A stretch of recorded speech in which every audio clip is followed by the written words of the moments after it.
But you know what I like better than yoga? Dancing! And actually guys, today I have here with me a beautiful, talented, and ambitious young girl. She models, she acts, she sings, and she's a professional dancer who has danced with the likes of Chris Brown. Yeah. All of that we'll get into today, so let's go.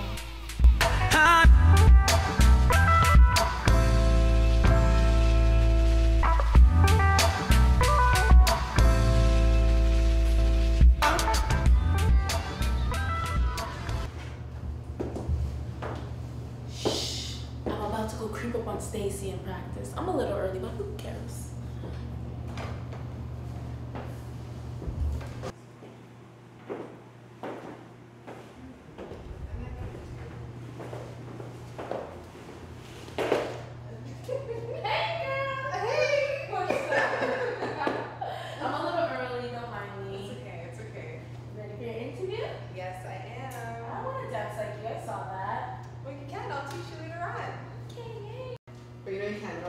Right? Okay, I can change. Is this okay? Perfect. Okay, let's go.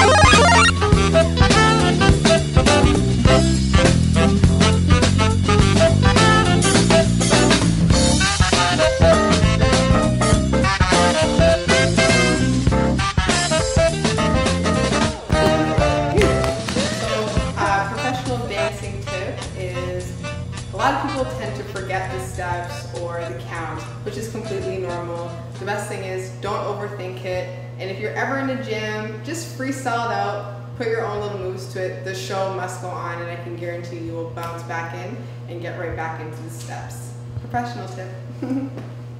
Welcome to the show, hun. Why don't you introduce yourself to my viewers? My name is Stacey Banks. I am originally from British Columbia. I'm currently in Toronto, Ontario, and I am 22. Oh, you look mixed. What's your background? I am mixed with Italian, Native, Aboriginal, and African American. What makes you Industry88? What makes me Industry88? I sing, I dance. I used to dance professionally. I was Chris Brown's dancer.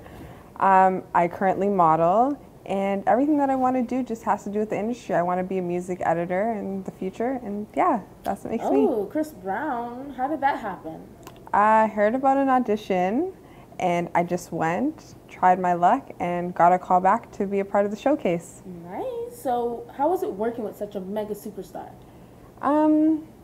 It was good. It was a really good experience. I met so many different dancers in Toronto that were on their same grind just as myself, and just the opportunity to be around like Chris Brown was amazing.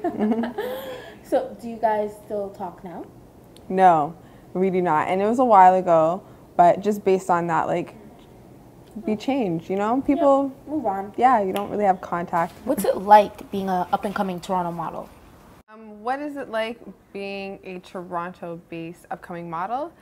It has its perks, it has its trials and tribulations. However, I like the overall experience. Do you get a lot of support? Yes, from the people that are closest to me, such as like my family, my friends, they support me a lot. Regular, everyday people that like my look, yeah, of course they support. What but about hate? Do you get a lot of hate? And then that's the second part. Yeah, you do. I mean, when you're out in the public eye, you will obviously get people that are just not feeling you or just don't like you. That I'm okay with that. For no reason. But I don't get a great amount of hate. I probably get like a 5% scale. So what kind of hardships have you experienced trying to become a model? In Toronto or overall? Give me both. Okay, well in Toronto, I just find that like, as a city, we don't support each other the way that we should. Whether it's music, whether it's dance, whether it's modeling, whatever it is, we're not working as a union to progress. That's the problem I find here. Overall, the biggest issue is there's just so many models. So you always have to be like, how am I gonna stick out? How is this girl's pretty as well? She has nice hair. She's light skinned, or you know what I mean? She's dark skinned and voluptuous and beautiful. Like, how do you compete when there's so many girls in the same area chasing after what you want? Just gotta get lucky. Exactly. So what success have you experienced? From my modeling, I've got a lot of calls back, like just from the States, all over, photographers that are out there, like that work for Smooth Magazine, King Magazine, which are the magazines I want to be involved in. So that's what this year is bringing. So you want to do more glamour and sexy. That's my main focus, is eye candy modeling versus like editorial and runway, because I'm too short and I have to be realistic. Yeah, I really do. I heard you did a little bit of traveling this past summer. Tell us about it. I went to the States to do some shoots. I started that, which I was previously speaking about. And yeah, my longest trip was in New York, and it was amazing. Yeah? Yeah, everybody is just welcoming into the industry. Like, you don't have... Is it a different feel being in New York? Yeah, it's a very... They're supportive. They're very, like, they just welcome you in open arms. Like, if this is what you do, we want you here, there. Versus Toronto, it's like, okay, that's what she does. Cool. Versus there, it's like, okay, well, we need to get They're more grinding. Yeah, you're on your grind over there. Everything's so fast, and that's why I love it. Okay, so enough about the industry. I want to know more about you. Who are you? Stacey Banks is energetic, fun-loving, ambitious, and very smart. Tell me 3 things people don't know about you. I'm the biggest prankster ever. I've been playing pranks since I was like 4.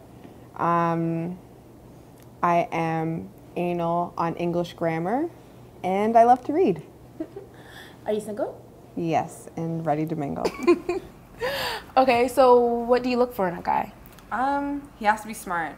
I am a sapiosexual, which means I am attracted to other people's intelligence, or the opposite sex their intelligence. He has to be cool. Like, he has to want to do things, you know, explore the world with me. And he also has to be able to be a man and distinguish when to choose your battles and when to have time to yourself. You don't always have to be on the scene, because I'm not. A lot of people have a misconception that I am, but no, just chill and cool and smart. So what's a turn off? Biggest turn off? Biggest, someone who smells. I'm sure that's every girl's turn off. Yeah.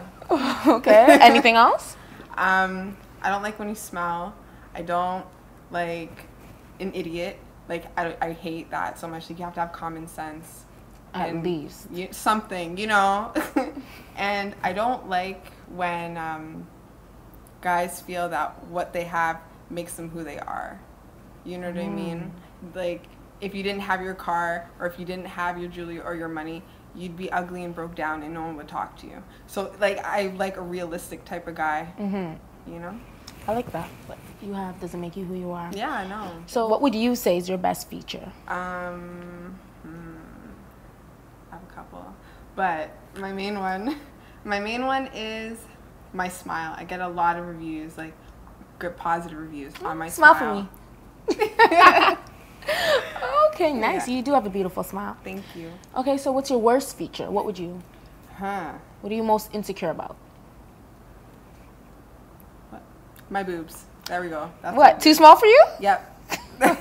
No, because I used to be a C, and then I lost weight like a while ago, and then I went to a B, and it's just never been the same since. Let's lost weight from B to C. Oh, I gained it back. Like, I lost it a year ago. I started modeling. I was smaller, and then. Did you get smaller because you started modeling? No. Did you feel like you had to like lose weight to kind of get jobs? I kind of did feel like that before I started. I will be honest with you.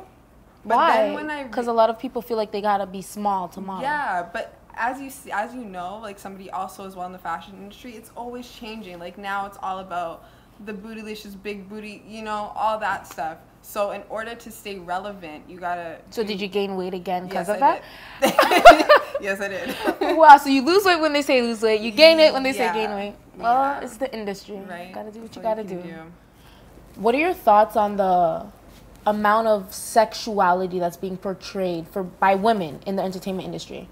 Like there's strippers everywhere, like booty everywhere. Titties. What are your thoughts on that? I think that overall in an industry, since the 90s and 80s, sexuality has always been a part of what sells. Like that, let's be realistic, sex does sell.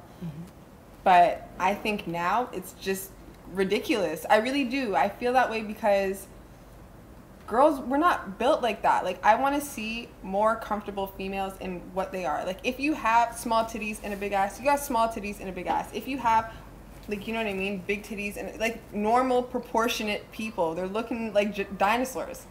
And that's what I think it is. Like, I don't really agree with what is being portrayed right now, because these are expectations that younger females, 18 and younger, are watching. And we're trying to become that. And that's not... You're portraying something that's unrealistic. Like, nobody is built like Nicki Minaj. Not even Nicki Minaj is built like Nicki Minaj. So I just think we have to have more positive, natural-looking females being portrayed as sex symbols, because, like I said, sex does sell. You know? Okay, well, you seem very grounded and humble. What are some words of wisdom you can give to my viewers on not to lose themselves to the glamour and glitz when entering the industry? Some advice I can give is definitely have a great unit around you, meaning people that have known you before it started. Because when you enter in the industry, whether it's in Toronto, whether it's in New York, whether it's in Florida, you're always going to have your yes men. Yes men will make you feel like you're doing something right when you're not doing it properly. So I think, yeah, having a great circle around you and staying educated, knowing what's out there, knowing what's in the politics and the governments and stuff, it's very important. Well, I had a great time with you, Stacey. So did I. Thank you so much for coming. Thank you. I had a great time. Yeah. And thank you guys for watching. Tune in next time.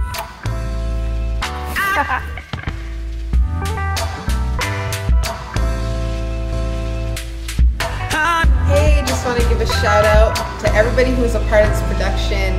Nay, who was the interviewer, the video directors, my makeup artist Natalie, she did me out very well. You can hit me up on Facebook at Stacey Banks. You can follow me on Twitter at Stacey Banks and Instagram Stacey Banks 01. This is Industry88. Thank you.